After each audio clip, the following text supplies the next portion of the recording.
Important news निकल के आती है जुडिशरी से। मैं आपको हर क्लास में एक ना एक टॉपिक या एक ना एक एडिटोरियल या एक ना एक न्यूज़ आपकी जुडिशरी से आ जाती है। अब सोचो अगर आपने 10 क्लासेस ले ली, आपके पास 10 डायमेंशन तैयार रहेंगे जुडिशरी से रिलेटेड, और मेंस में ऐसा कोई क्वेश्चन बना ही नहीं सकता एग्जामिनर क्योंकि इन डायमेंशन से बाहर हो। क्वेश्चन बहुत डिफिकल्ट बना देगा, डायमेंशन तो सेम ही रहेंगे। तो बस आपको इसीलिए क्लासेस को लेना है और इसी लिए आपको इन नोट्स को पढ़ना है। न्यायपालिका में महिला आरक्षण होना चाहिए, इस लॉजिक था जो एडिटोरियल जिसने लिखा। अभी क्या है, वर्तमान में स्थिति है 34 की, प्रपोजल दिया गया है कितना 38 का। मैंने आपको लास्ट क्लास में बताया था। महिला न्यायाधीश की संख्या 2026 में कितनी है, सिर्फ 2 है। 34 में सिर्फ 2 महिला न्यायाधीश है, याद रखो। तो प्रतिनिधित्व तो कितना हो गया, रिप्रेजेंटेशन महिलाओं का कितना हो गया जुडिशरी में, तो 5.4%। हालत बहुत खराब है यहाँ पे। तो वर्तमान में महिला प्रतिनिधित्व तो बहुत कम है, इसलिए यहाँ पे हुई। अब हाल ही में नियुक्तियां हुई, उस पर बहस उठी थी। क्यों? जून 2026 में पहली बार सीधे बार काउंसिल होती है सुप्रीम कोर्ट में, जो 19 से क्या होता है एडवोकेट उनको जज बनाते हैं, या जो हाई कोर्ट वगैरह है उनकी एक बार बनाते हैं, ठीक है, एक समूह बनाते हैं। थोड़ा सा टेक्निकल है, उसको आपको समझना पड़ेगा अलग से। सिंपल समझ लो, महिला न्यायाधीश की नियुक्ति हुई थी, मतलब डायरेक्ट जो सीनियर थे उनको नहीं लिया गया, सीधे बार से वहां पे उठा लिया गया। इससे न्यायपालिका में महिलाओं के प्रतिनिधित्व की समस्या पुनः चर्चा में आई है। अब जो एडिटोरियल था उसका तर्क क्या था कि केवल मेरिट के आधार पर चयन पर्याप्त नहीं बल्कि प्रतिनिधित्व भी महत्वपूर्ण है। ये बहुत इंपॉर्टेंट लाइन है। इंपॉर्टेंट लाइन कैसे है, इसने बोला है कि मेरिट आधारित चयन पर्याप्त नहीं है, यहाँ पे प्रतिनिधित्व भी देखना पड़ेगा। जैसे गवर्नमेंट जो जॉब्स की तैयारी होती है, जो हम उसमें क्या करते हैं, एप्लीकेशन लेते हैं या सिलेक्शन देते हैं, उसमें हम सिर्फ मेरिट नहीं देखते हैं। मेरिट का मतलब क्या होता था, जिसमें से 100 में से हमको 2 स्टूडेंट सेलेक्ट करने हैं, तो 100 में क्या या 10 स्टूडेंट सेलेक्ट करने हैं, तो जिनके सबसे ज़्यादा मैक्सिमम मार्क्स आएंगे, यानी जिनकी मेरिट सबसे ज़्यादा होगी, मेरिट में सबसे ज़्यादा आगे होंगे, हम उसको सिलेक्ट कर लेंगे।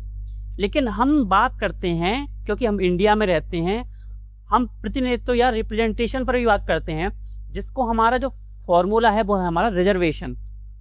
यानी हम रिप्रेजेंटेशन भी देखेंगे कि ओबीसी के कितने स्टूडेंट्स इसमें हैं।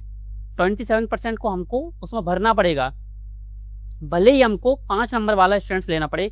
SC ST जो भी विवाद चलाता नीट वाला, कि नीट के बाद जो क्या होता है पीजी होता है, उसके लिए MBBS के बाद जो पीजी होता है उसके लिए हो रहा था, ये माइनस वालों का सिलेक्शन हो रहा है, ये खबर आई थी ऐसी, ठीक है, बहुत ज़्यादा फेमस भी हुई थी। तो बात ये हो गई, आपको डिफरेंस समझ में आई होगी। सिर्फ मेरिट से कुछ नहीं होगा, आपको रिप्रेजेंटेशन भी देखना पड़ेगा, क्योंकि हालत खराब हो चुकी है हमारी किसमें, रिप्रेजेंटेशन में, महिलाओं की। कहाँ पे? जुडिशरी में। अब अंतर्राष्ट्रीय उदाहरण ये आपको रटना है पूरा, याद नहीं करना, रटना है पूरा। कभी भी पूछूं पता होना चाहिए। बेल्जियम में व्यवस्था क्या है, बेल्जियम में कॉन्स्टिट्यूशनल कोड में कम से कम 1/3 महिला न्यायाधीश अनिवार्य हैं। बेल्जियम का एग्जाम्पल लिख सकते हो। जब भी महिलाओं का रिप्रेजेंटेशन की बात आएगी, अगर राजनीतिक सहभागीदारी आई, तो इंपोर्टेंट ऑफ फैक्ट एक न्यायपालिका में भी लिख सकते हो।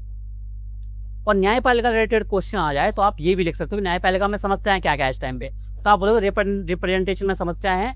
भारत की स्थिति ये है कि हमारा 5.4% है, जबकि अंतर्राष्ट्रीय उदाहरण अगर हम देखें तो बेल्जियम में कितना है ये। और ये डेटा देख लो, कनाडा में लगभग 50%, बेल्जियम में 50%, जर्मनी में 50%, USA में 33.3%।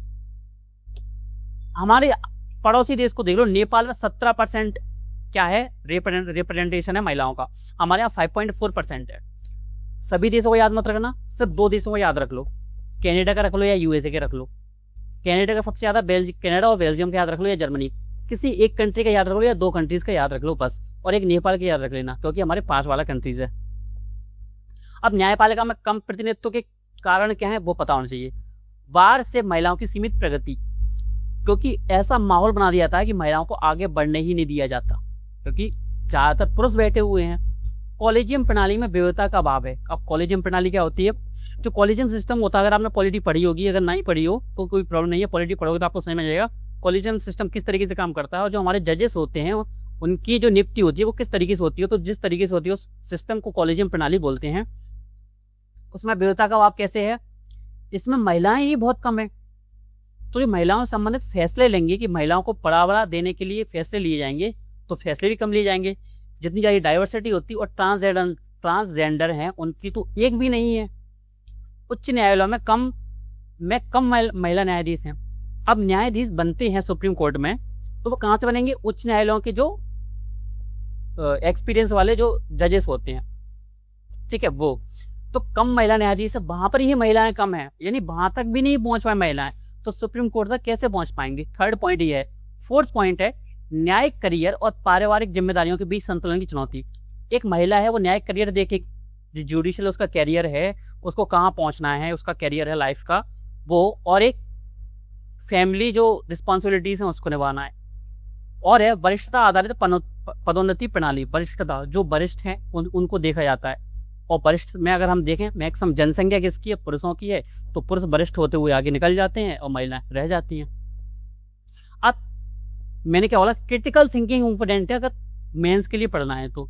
जेंडर कोटा के पक्ष में तर्क क्या है? ये 4 तर्क हैं। ये आपको प्रतिनिधिक न्यायपालिका होगी, विविधता होगी, फैसलों में विविधता आएगी, महिलाओं वहां पे पहुंचेंगी तो महिलाओं के प्रति संवेदनशीलता, ये सिंपैथी एम्पैथी दोनों में डिफरेंस होता है, वो ज्यादा होगी। निर्णयों की संवेदनशीलता होगी, जो मैंने अभी बात की, संवैधानिक समानता मिलेगी, रियल समानता यही होगी। ग्लास सीलिंग तोड़ना, उच्च पदों पर महिलाओं की भागीदारी बढ़ेगी। जो ग्लास बना दिया है पुरुषों ने वहां पर पहुंचने के लिए कि आप पहुंच ही नहीं सकते, बीच में जो ग्लास है वो टूटेगा।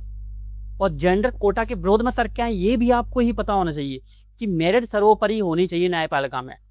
आपको नॉलेज कितनी, आपको एक्सपीरियंस कितना है, ठीक है।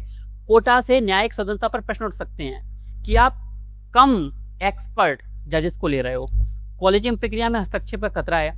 कॉलेजियम में हमने जानबूझकर महिलाओं को डाला तो बोल सकते हैं कॉलेजियम प्रक्रिया वो अच्छी तरीके से काम नहीं कर रही है। पर्याप्त महिला प्रतिभा उपलब्ध होने के बावजूद चयन प्रक्रिया में सुधार अधिक महत्वपूर्ण हो सकता है। यानी हमको प्रतिभा उपलब्ध करानी होगी कि महिलाओं में भी प्रतिभा है। अब ये एडिटोरियल में सुझाए गए उपाय क्या थे? कॉलेजियम में नीति में लैंगिक प्रतिनिधित्व शामिल करना, HC से SC नियुक्तियों में महिलाओं को प्राथमिकता दी जाए, 5 से अधिक महिला नियुक्तियां की जाएं, संवैधानिक अनुच्छेद 124 और 217 में संशोधन पर विचार किया जाए। अब आर्टिकल 124 और 127 क्या होता है, ये आपका होमवर्क है, आप पढ़ोगे आज। और हमारा लक्ष्य होना चाहिए 33.3%। एज इट इज रिप्रेजेंटेशन हमारा किस में है? राजनीतिक प्रतिनिधित्व दिया गया, नारी शक्ति बंधन अधिनियम, उस तरीके से हमको इस पर काम करना पड़ेगा। संवैधानिक वैरिक संदर्भ क्या है? किन आर्टिकल्स को आपको पढ़ना है अच्छे से, बाकी मैंने आपको बता दिया भैया।